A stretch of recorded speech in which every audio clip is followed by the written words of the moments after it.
जय श्री ओम नमः सिद्धेभ्य।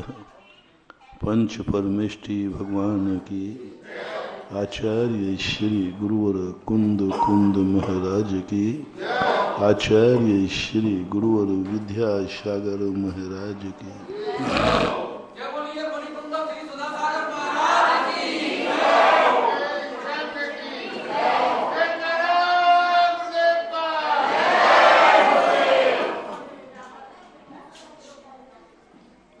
महान आत्माओं की एक विशेषता देखी हमने कि उनके जीवन में दुख भी आवे, संकट आवे, परेशानियां आवे, वे सारी व्यथाएं कथा बन जाती। कैसी बात है। एक पापी जीवन के व्यक्ति के जीवन में दुख आवे तो वो अपराधी बन जाता है, तुच्छ व्यक्ति है, तुच्छ विचार है, स्वार्थी है, वासनालु है। दुनिया को जिसने दुख दिया है उसके जीवन में कभी दुख आता है तो वो अपराधी बनता है, दुर्जन बनता है और जीवन इतना निंदनीय हो जाता है कि उस मार्ग पर तो क्या उसका नाम भी कोई नहीं लेना चाहता। लेकिन जो दुनिया के लिए जी रहा हो, जिसने सौ और पर को कभी दुख नहीं देने का भाव किया हो, जो सदा दूसरों को सुखी देखने की जिसकी आदत हो, सदा धर्म की ध्वजा को ऊंची फहराने का भाव करता हो, ऐसे व्यक्ति को यदि दुख आ जाए, लोग दुनिया उसे दुख को कथा बना देती है, कथा बना देते। यदि ऐसे अपराधी को व्यक्ति को जेल हो जाए तो वह जेल भक्तांबर पाठ बन जाता है।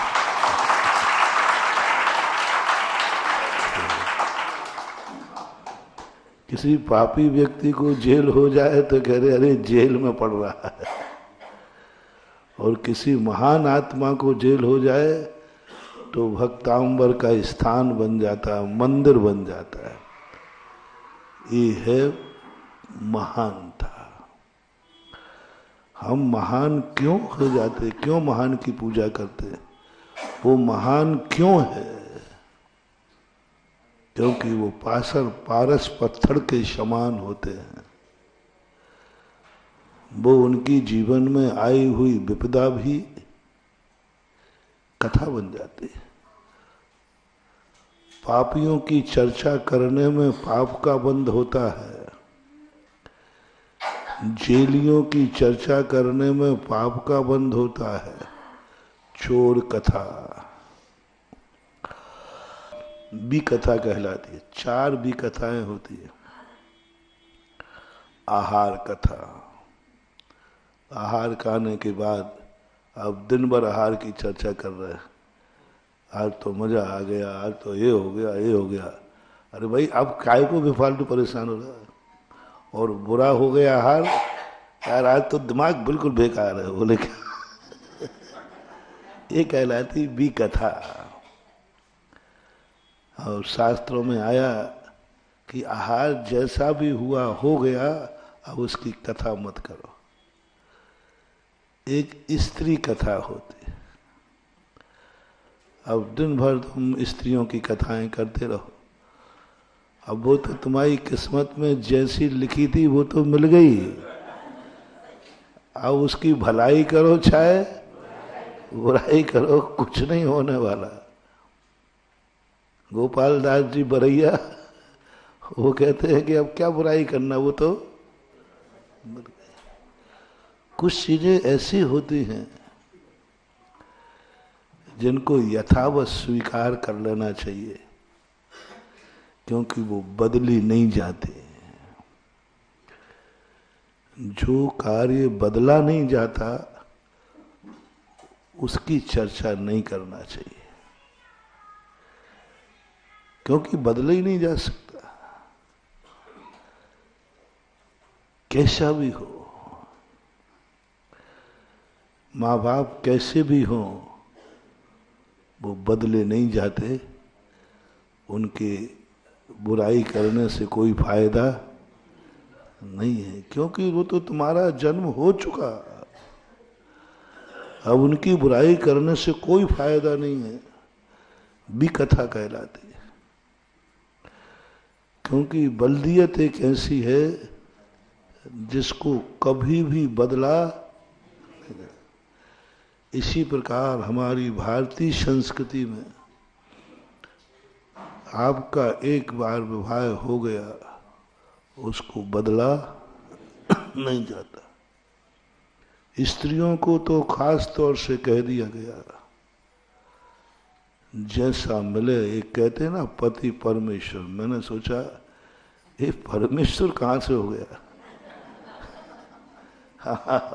तुम लोग बोलते हो तो हम सोचते हैं।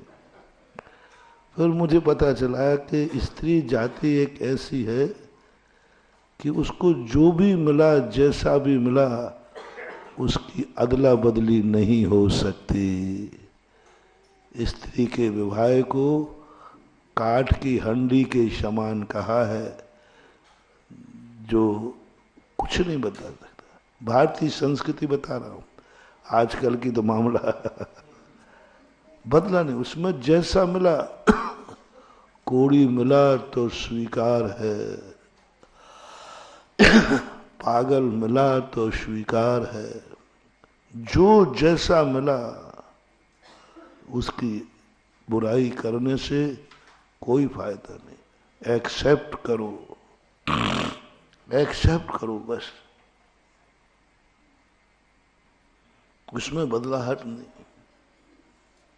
बेटा हो गया, कुछ नहीं कर सकते, जैसा है वैसा एक्सेप्ट करो। इसी प्रकार जो तुम्हारा जीवन में आया है, राजा का भी चौथी कथा थी राज कथा। राजा की बुराई करने से कोई फायदा नहीं है, क्योंकि वो तो राजा मिल चुका, हो चुका, उसमें कोई बदलाहट नहीं।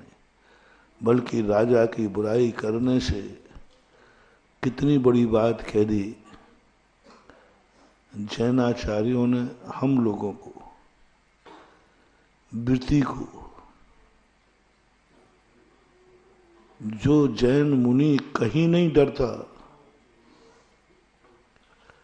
वृद्ध राज्यातिक्रम, राजा के विरोध में कुछ मत बोलो,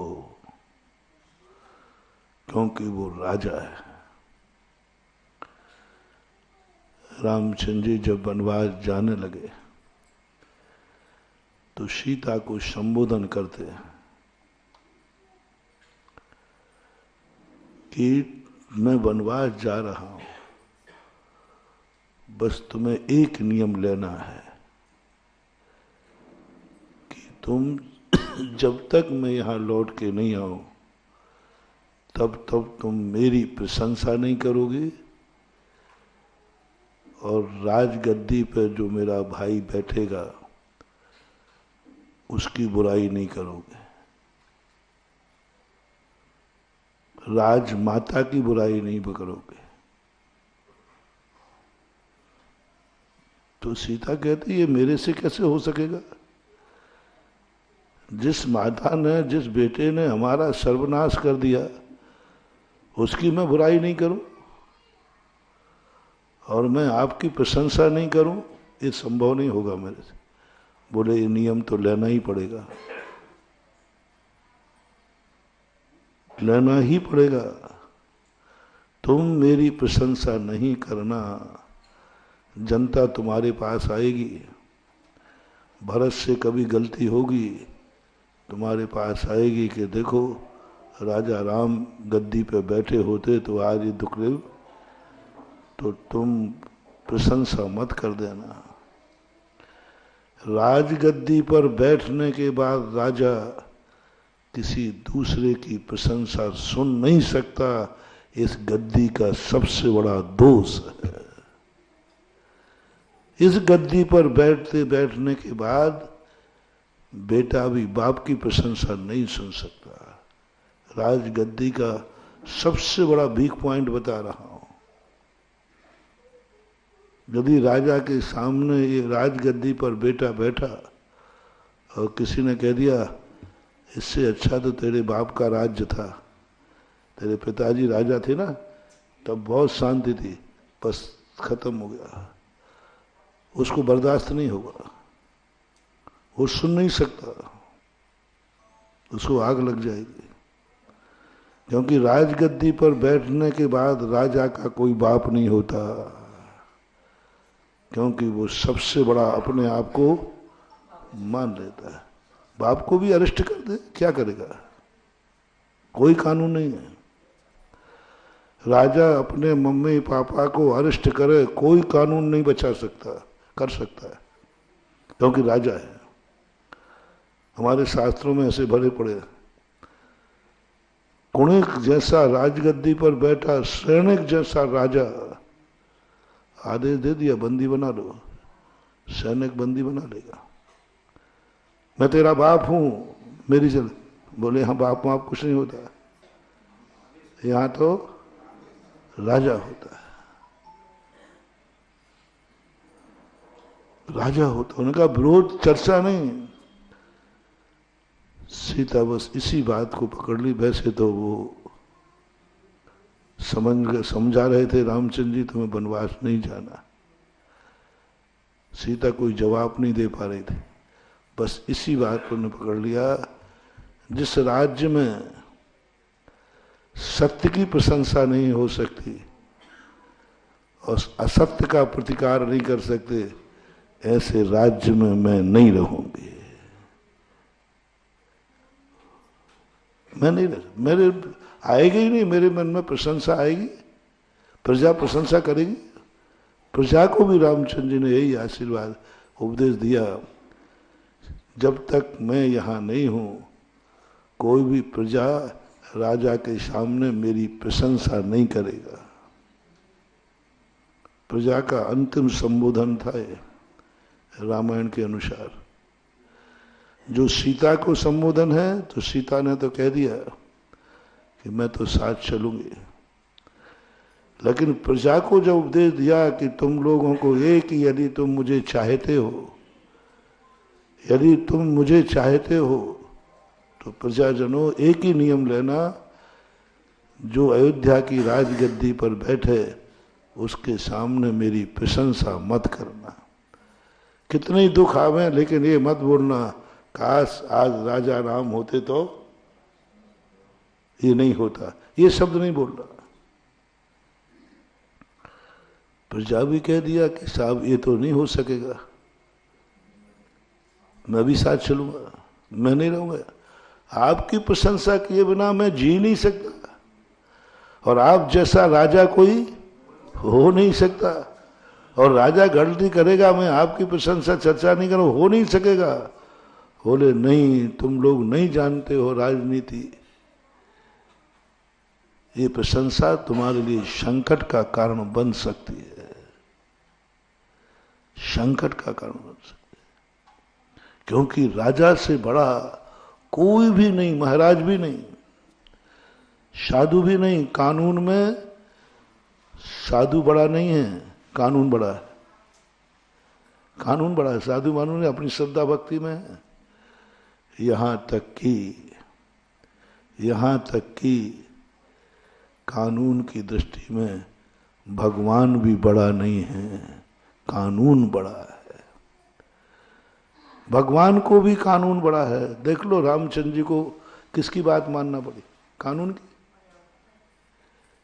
कानून की बात मानना पड़ी। वचन दिया है, और जो वचन है वो आप लीजिए। कानून की बात में रामचंद्र जी को वनवास जाना पड़ा, कानून की बात में कृष्ण को जेल में जन्म लेना पड़ा। इतना बड़ा चक्रवर्ती जेल में कुछ नहीं है महानुभाव। कानून जिसके हाथ में है उससे बड़ी शक्ति दुनिया में कुछ हो नहीं सकती।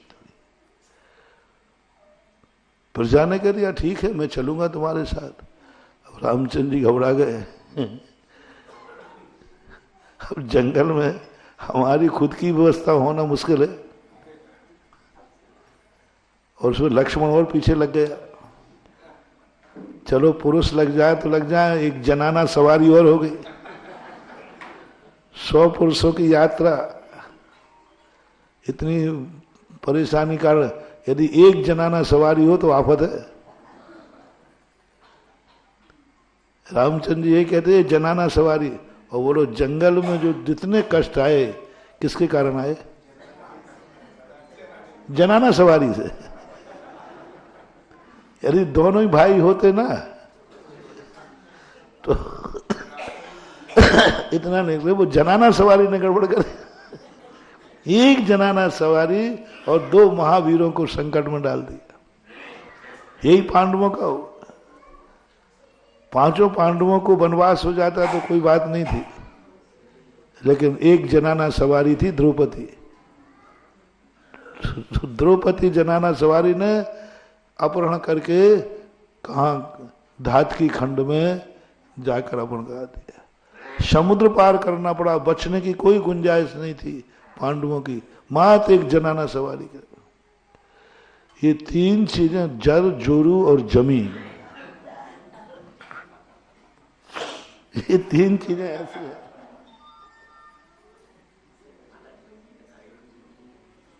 जिस पर महाभारत क्या कितने बड़े बड़े युद्ध हो गए। कुछ भी नहीं है तो प्रजा जान लगी। अभी प्रजा को वनवास में कैसे व्यवस्था करूंगा, कहाँ खिलाऊंगा कहाँ पिलाऊंगा। तब रामचंद्र जी ने उनको धोखा दे करके नदी किनारे सबने कहा चलो सब चलते। और रात में सब थके तो थे ही, सब गर्राटे लेके सो रहे थे। रामचंद्र जी रात में तीनों उठे और अनदेशी दिशा में चले गए, जैसे हमारे आचार्य श्री चले जाते।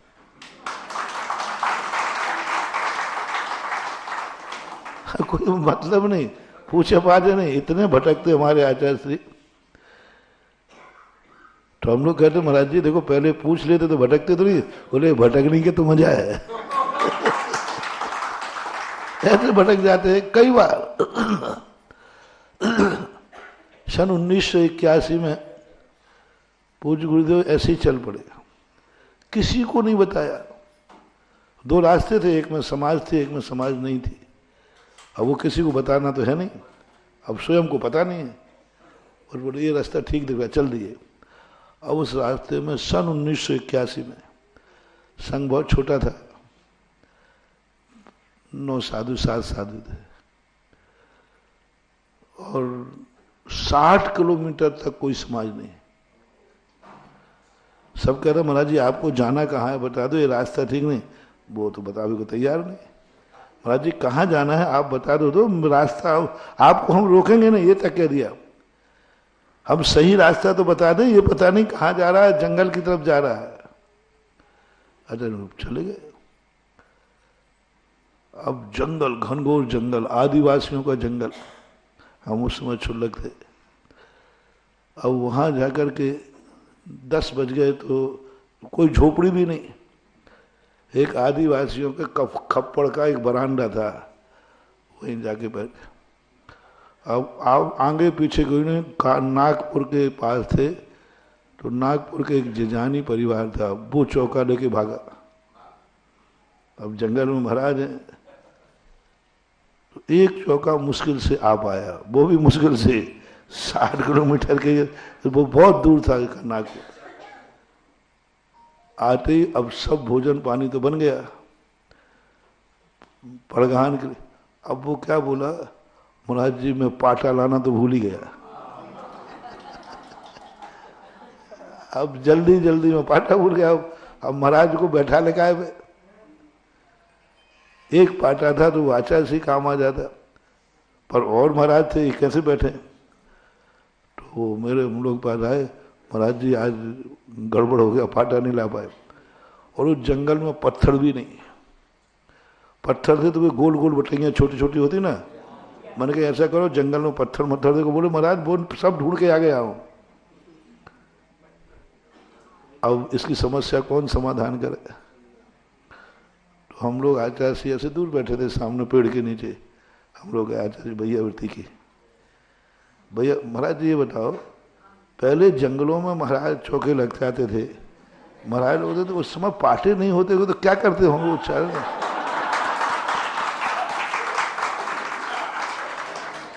आचार्य जी में पैर दबा रखो, सीधे पूछ नहीं सकते हो, तो बोले क्या करते होंगे उस समय?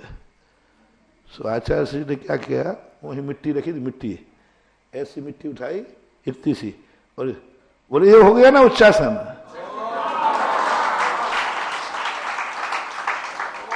और उनका इतना कहना था, और हम लोग हम समाज पैर तुरंत उठ गए, भाग गए।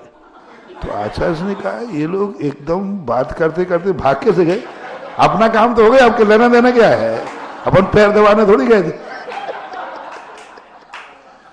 आचार्य ने कहा ये लोग तुरंत, जैसे मैंने मिट्टी रखी तो मिट्टी रखते हुए कुछ बोले ही नहीं। हम लोग एक सेकंड नहीं लगा, जैसे उन्होंने कहा ये मिट्टी, यही तो उच्चासन हो गया, और क्या भावना आ गया, देखो ऊंचा हो गया ना, देखो इतना सा ऊंचा हो गया। और हम लोग तुरंत उठ गए। अब समय आहार का हो रहा था, उनको बुला के कहा, मैंने कुछ नहीं, वे गोल गोल बटेंगे है ना, उन्हीं को जमाओ, थोड़ी सी मिट्टी डाल दो उसके ऊपर। और क्या चौथे काल का आहार हुआ। खुले मैदान में, बिल्कुल खुले में, छप्पड़ में तो जगह थी नहीं, खुले मैदान में वहीं साफ करके, और मिट्टी की चौकी थी, और एक ट्रक वाला आ गया, संतरे वहां ज्यादा होते, उसने ट्रक को बोलो बाबा जी को संतरे खिलाओ। अब वो चौके वाला कहता भैया अंदर मत आओ, नहीं तो अंतराय हो जाएगा। वो कहता नहीं मैं सरदार हूं इसलिए आप नहीं ले रहे हो, लो आप खोल लो पेटी। बिल्कुल रोड के किनारे किनारे थे। अब ऐसे बिना बताए चल देते हैं रामचंद्र जी, क्या करें।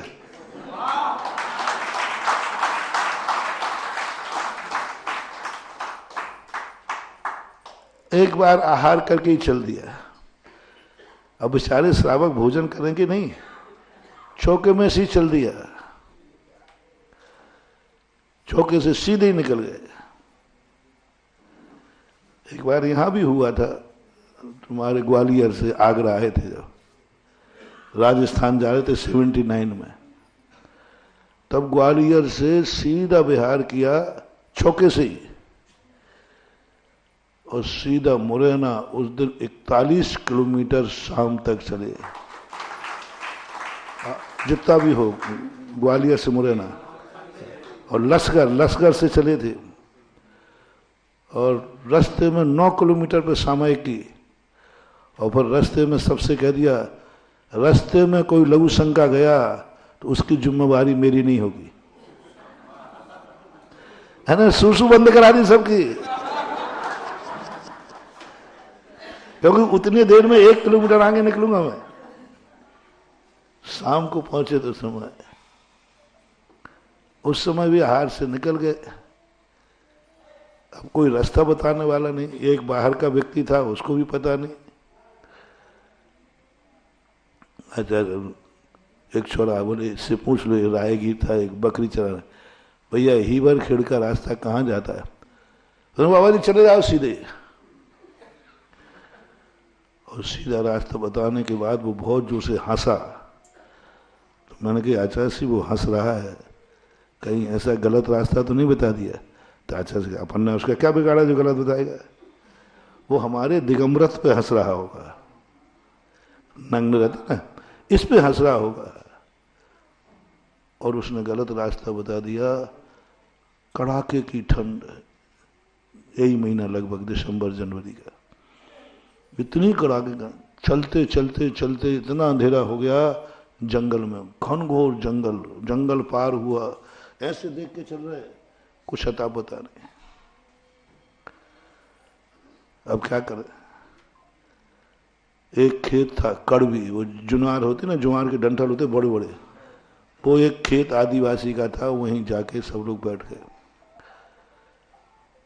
आधा घंटे तो चलने की गर्मी रही, और फिर जो हम लोगों की किटार बजी, वो किटार अभी भी कानों में झूमती है, रुकने का नाम नहीं ले। कड़ाके की ठंड, इतनी ठंड, इतनी ठंड, भयंकर ठंड। अब वो कड़वी के जो थे, जो ब्रह्मचारी लोग जो साथ में थे, और कड़वी को ऊपर डाल दिया हम लोगों को, सबको। लेकिन वो ठंड तो ठंडी थी। अब उससे हाल कोई रात भर सोया नहीं, और उधर पूरा संग गायब हो गया, मिलने का नाम नहीं, क्योंकि इधर कोई ट्रैक्टर भी नहीं आ सकता, और पूरा संग का संग गायब, कोई बताने वाला नहीं। वो बकरी वाला क्यों बताएगा? नहीं, वो पिटेगा। किसी को कोई पता नहीं, पूरे रात भर गाड़ियां घूमती रही रोडों पे, कहीं महाराज ने, लेकिन हम लोग तो मिलने का नाम ही नहीं। जहां हम लोग थे वहां कोई पहुंच ही नहीं सकता। क्या पूरा नागपुर, पूरा सब में दुनिया में खबर पड़ी, सब गाड़ियों पे गाड़ी, सैकड़ों गाड़ियां रात भर घूम, पूरा संगायब एक साथ। अब रात भर की तो कोई सोया नहीं। वो ठंड के कारण वो करवी में कांटे होते ऐसे, उसका पत्ता जो होता है ना, पूरे शरीर में, सबके शरीर में खून खून खून खून हो गया।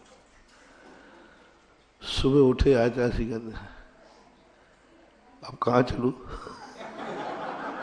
तो मैंने कहा आचार्य श्री आप थोड़ा सा रुक जाते, दो श्रावक आ जाते। तो बोले नहीं, ये मजा कब आएगा? अब उनको तो मजा दिख रहा है। बोले ये आनंद जो आज रात भर का मिला, यदि श्रावक होते तो ये कहाँ आएगा? बोले चलो, जिस तरफ उनकी दिशा देखी थी, अपन मुक्तागिरी से पूरब दिशा में चले थे, तो अपन सूर्य को देख के चलते हैं। तो सूर्य को देख के बढ़ दिया, 3-4 किलोमीटर जाके एक गांव आया। वहां पूछा भैया हीवर खेर का? बोला हीवर खेर?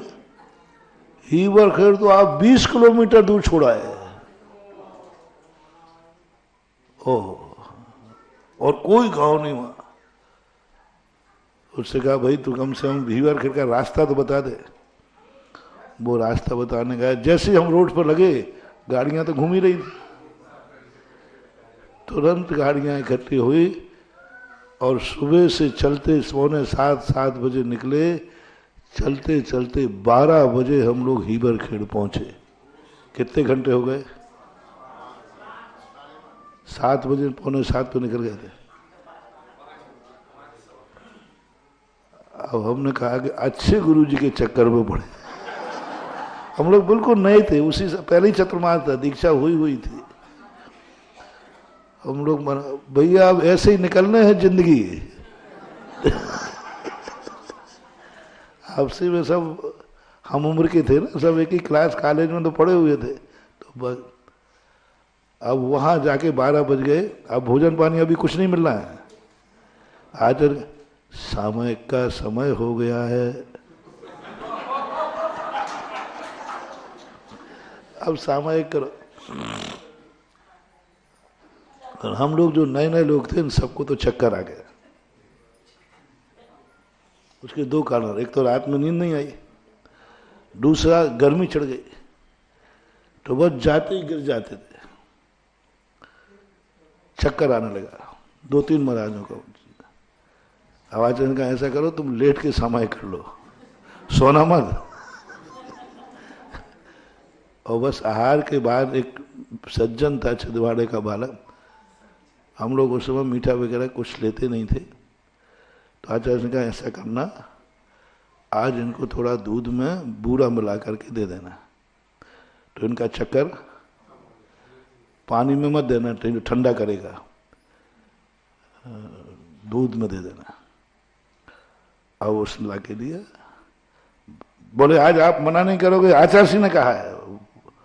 अब जिसको आचार्य कहते हैं वो तो हमारा बाप हो जाता, दादा बन जाता। अब मैंने कहा भाई इसमें मैंने थोड़ा सा पिया दूध, तो मैंने कहा हाँ हाँ शक्कर डाली है पूरा, मैंने आचार्य से पूछ के डाली। अब मैंने फिर पिया। अब मैं करूं क्या, वो तो गले के अंदर ही नहीं जा रहा, क्योंकि वो सब बूरे की कटोरी नहीं थी, वो नमक की कटोरी थी।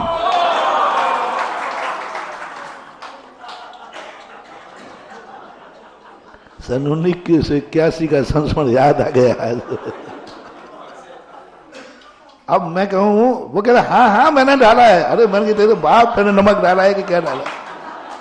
अब हालत ये है कि यदि मैं नीचे डाल देता हूं, अब मैं नया मुल्ला था तो नवाज जाना पड़े, तो मैंने कि अंतराय करना पड़ेगा, क्योंकि हाथ में ली हुई वस्तु नीचे नहीं डाल सकते, ऐसा हमें मालूम था।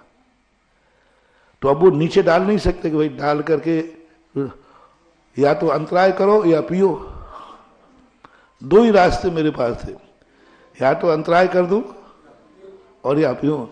अब तुम बताओ, एक कटोरे दूध में चुल्लक जी कटोरे जैसे है ना, एक में कटोरा भर आप नमक डाल के दिखाओ, फिर कोई पी के दिखाओ तो जाने।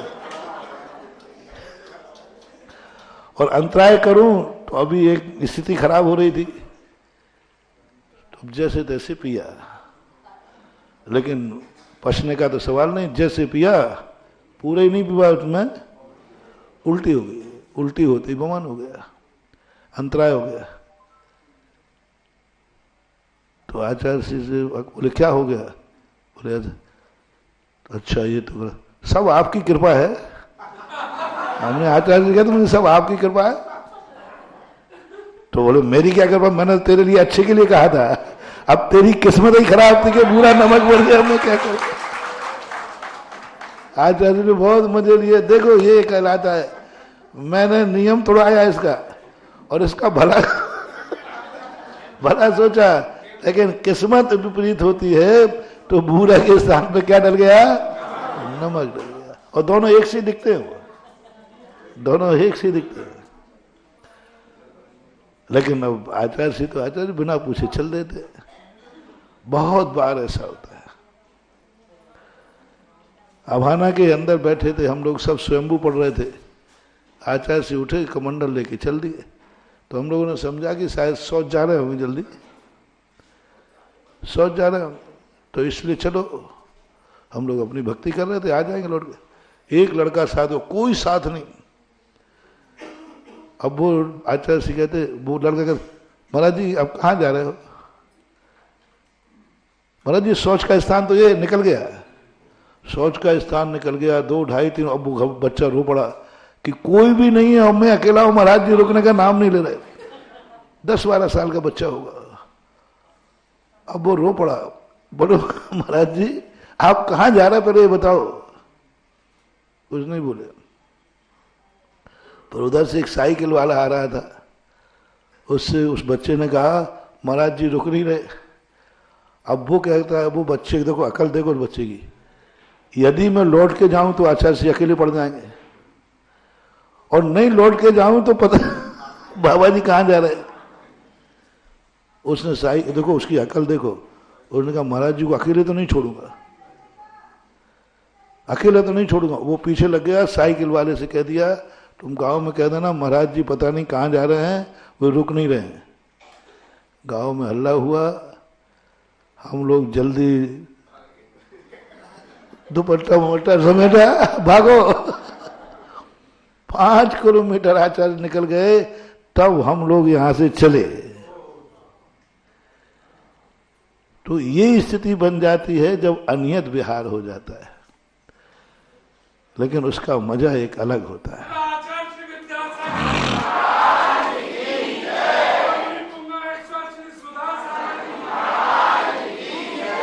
ये वीतरागता का चरम लक्षण है कि संग से भी उनको मोह नहीं। आओ तो आ जाओ, नहीं आओ तो तुम जाना, तुम्हारा काम जाना। हमारे संघ में आचार्य से कभी किसी को भोजन नहीं होता, कोई व्यवस्था नहीं करते।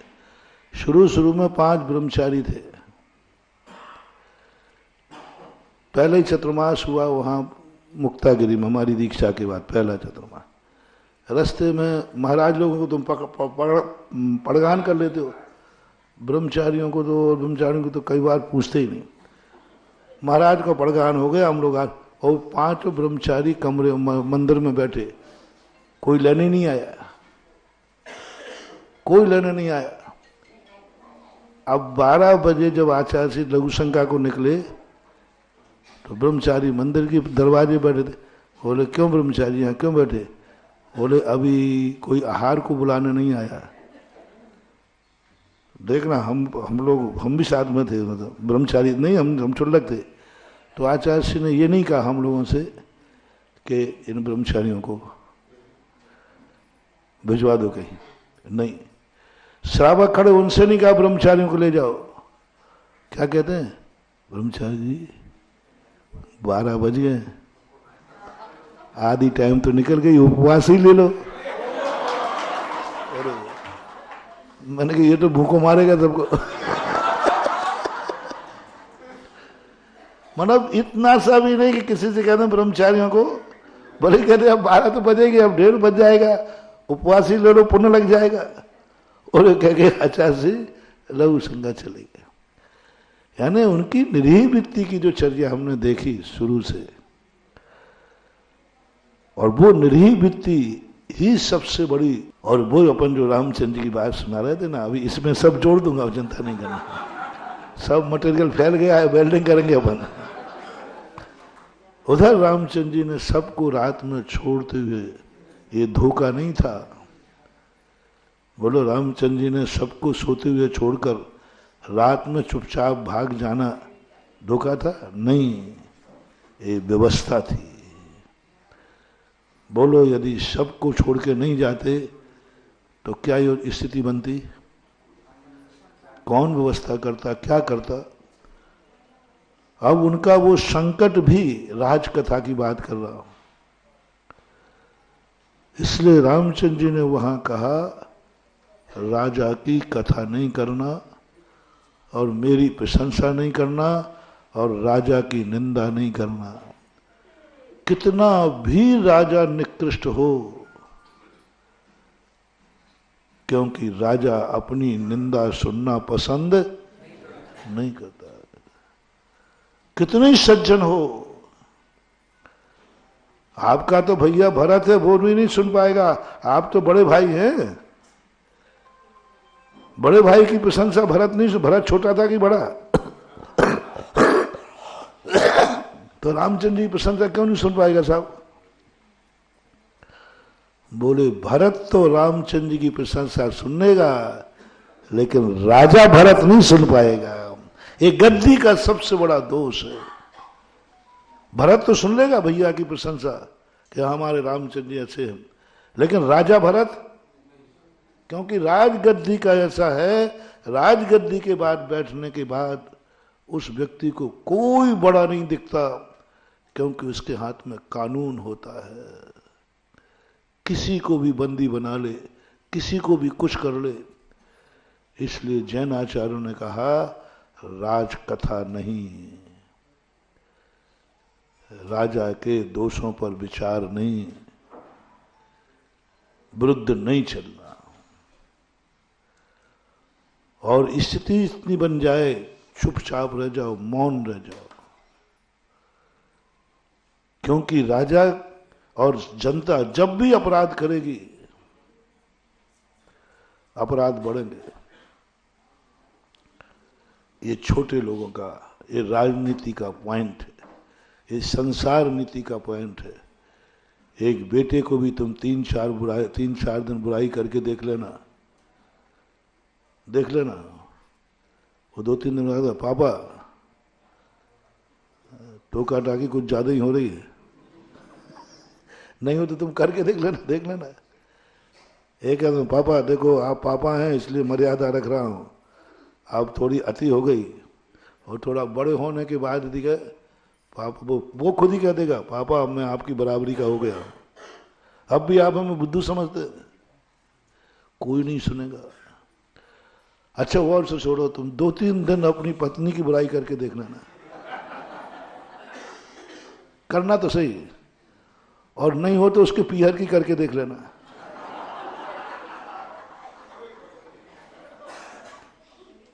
तुमने पीहर की बुराई देखो, तुम्हारी यहां कलाई खोल रहा हूं, तुम इतने बुद्धू हो। पुरुष सब जगह, इसी जगह पुरुष की निंदा है। पुरुष अपने माँ बाप की बुराई, अपने भाई की बुराई महिला से सुन लेगा, सुनते ही है। माँ बाप की बुराई करे, तेरी माँ की, तुम्हारी माँ की बुराई यदि तेरी पत्नी करे ना, तो आप चुपचाप रहते हो। हाँ है, अब थोड़ी हमारी मम्मी है, बूढ़ी हो गई है, ऐसा कह के टाल दोगे। तुम इसकी मम्मी की बुराई करके देख लो, इसके भैया की बुराई करके देख लो, और तुम्हारे भाई की 100 बार बुराई करती है, लेकिन तुम इसके भाई की बुराई करके देखो, तुम करके देखना ही कर। हाँ, पर उस दिन का उपवास मेरे से ले लेना।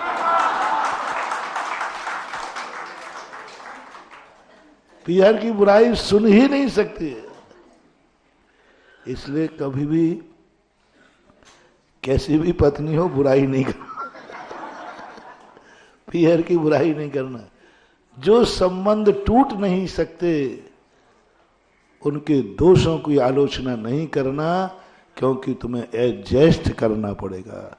मोटिवेशन लो, जो संबंध कभी टूट नहीं सकते उनको तुम्हें निभाना ही है, जैसे बने तैसे, क्योंकि टूट ही नहीं सकता। यदि उसको तुमने तोड़ने का प्रयास किया तो तोड़ने के बाद जो कष्ट आएंगे वो जोड़ने से भी ज्यादा खतरनाक होंगे। जो संबंध तुम्हारे जुड़े हैं ना, उसमें जो तुम्हें संकट आ रहा है, क्लेश आ रहा है, तोड़ने के बाद उससे डबल आएंगे। चाहे वो राजा हो, चाहे परिवार हो, कोई भी हो, इनसे संबंध एडजस्ट करो, क्योंकि इसका कोई अल्टरनेट नहीं होता है। इसलिए छोटे आदमी के संबंध में जब भी कोई घटना घटती है, सब लोग निंदा करते हैं, सब खुशी मनाते हैं।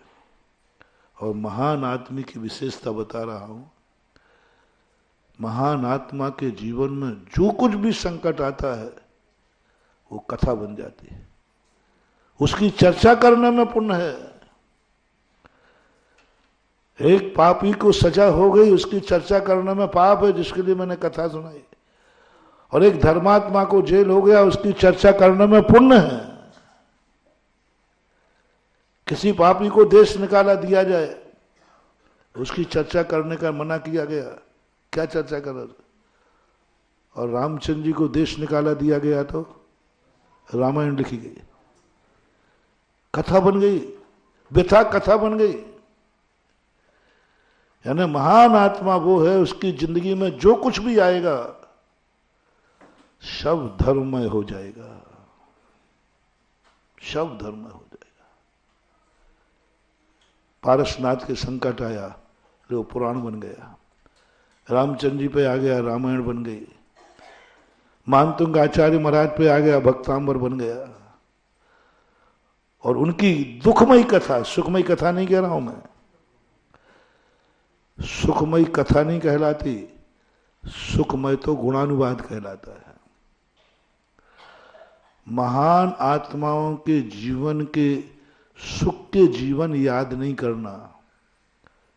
मैंने कल परसों पिक्चर का उदाहरण दिया था। पिक्चर कब तक चलेगी? जब तक हीरो दुखमय है, तभी तक पिक्चर है। जैसे ही हीरो के दुख खत्म हुए, द एंड, पिक्चर खत्म कर देते।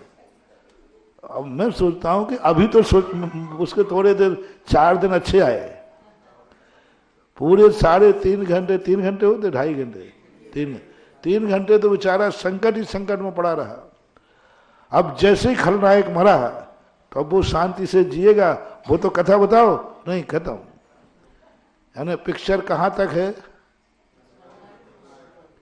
जब तक हीरो संकट में है। पूरी पिक्चरों के हाल यही है। रामचंद्र जी की पूरी कथा हमने देखी वैष्णव दर्शन में, पूरे संकट की कथाएं हैं। और जैसे ही अच्छे का दिन आया, तुलसीदास कहते अब क्या लिखना। यानी महान आत्माओं के लोग अच्छी बातें लिखनी नहीं चाहते। तुम्हें भी पसंद नहीं है, सुख के दिन तुम्हें पसंद नहीं है, सुखी साधु तुम्हें पसंद नहीं है, सुखी भगवान तुम्हें पसंद है।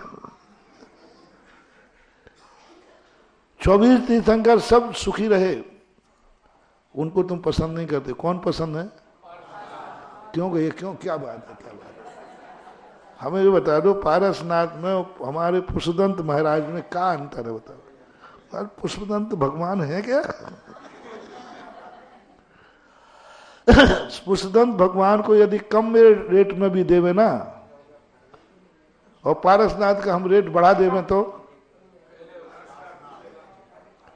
कंपनी वाले करते हैं, वो लकी नंबर होता ना, साहब मुझे तो यही लकी 8888, तो कंपनी वाला कुछ ज्यादा कुछ नहीं ना, इसको लकी नंबर है, उसका रेट बढ़ा देते हैं।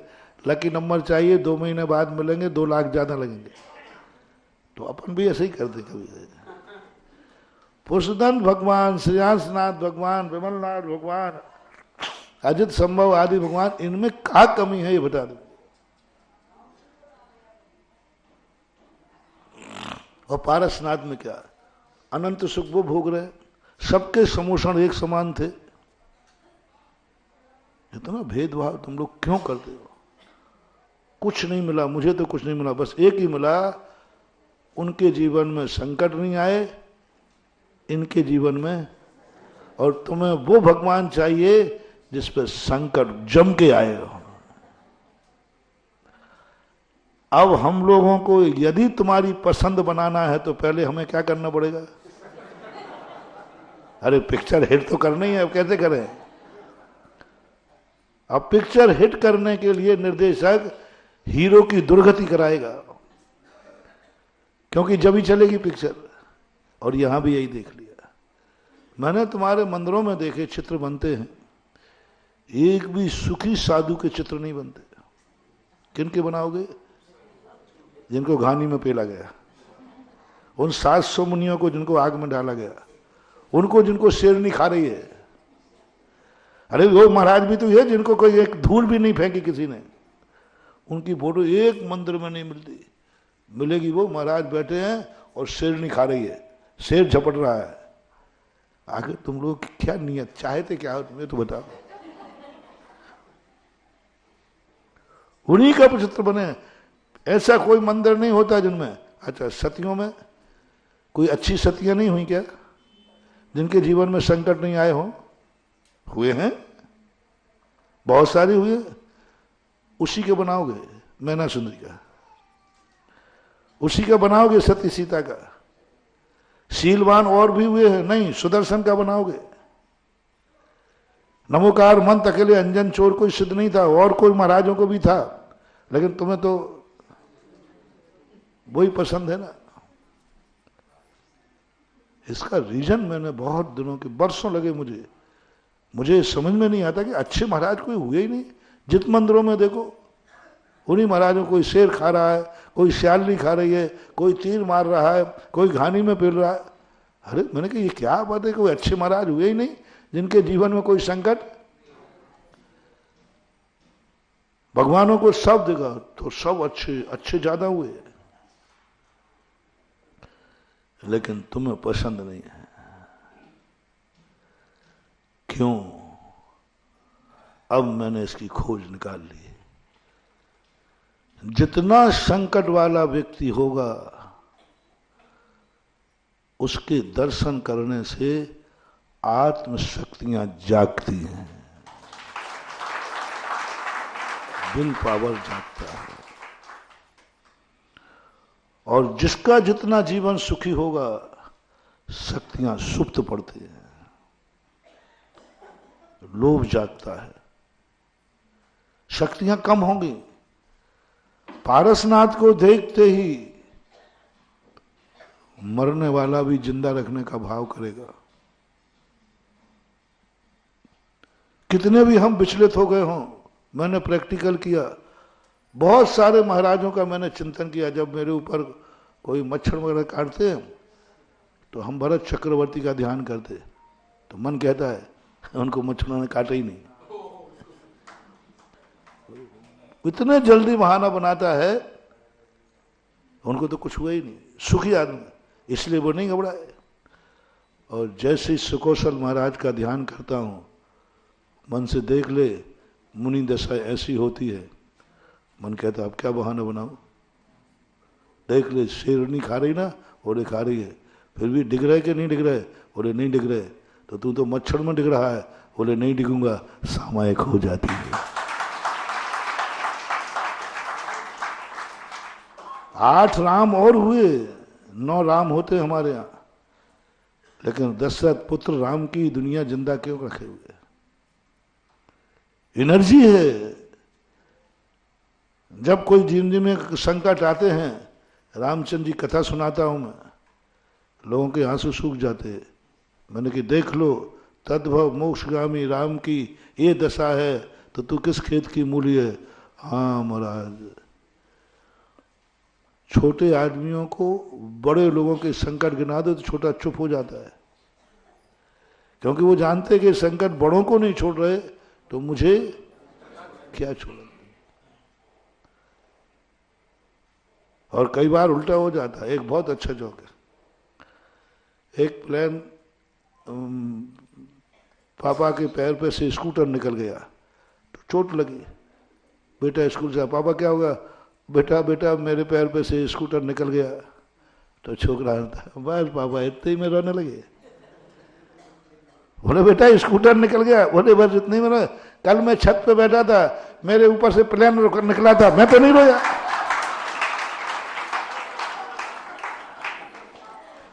अब बोलो प्लेन निकला था कि नहीं, पर मैं तो नहीं रोया। आपके ऊपर से स्कूटर निकल गया, पापा होकर रो रहे हो। जीवन का एक बहुत बड़े रहस्यमय, उसके जवाब में कितना बड़ा जवाब छुपा हुआ है कि बच्चे को बताते समय ये नहीं बोलना कि स्कूटर ऊपर से निकल गया है, ये बोलना स्कूटर भिड़ गया है। नहीं तो वो तुम्हारी मजाक उड़ा देगा। महान आत्माओं का लक्षण इसलिए वे महान नहीं हैं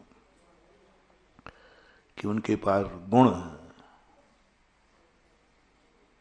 इसलिए महान नहीं है कि वो भगवान है, इसलिए महान नहीं है कि हम साधु हैं, इसलिए महान है कि उनकी जिंदगी में आया हुआ हर संकट कथा बन जाता है। उनकी जिंदगी में आई हुई हर दुर्घटना पुराण बन जाती है। उनकी जिंदगी के आए हुए दुखों के दिन को याद करने से भक्त को भी पुण्य का बंध हो जाता है। भक्तांबर का वो श्लोक पढ़ो ना, आस्ताम तो मस्त वन मस्त मस्त दोषम तत्संग कथा जगताम दुर्तानि हंति। हे भगवान, हमें आपके गुणों से क्या मतलब है? मुझे तो आपकी कथा कहने मात्र से हमारे पाप कर जाते, गुणों का तो बहुत दूर रहा, मैं तो वहां तक पहुंच ही नहीं पाऊंगा। महान आत्माओं के गुण अपने ज्ञान का विषय नहीं है महानुभाव।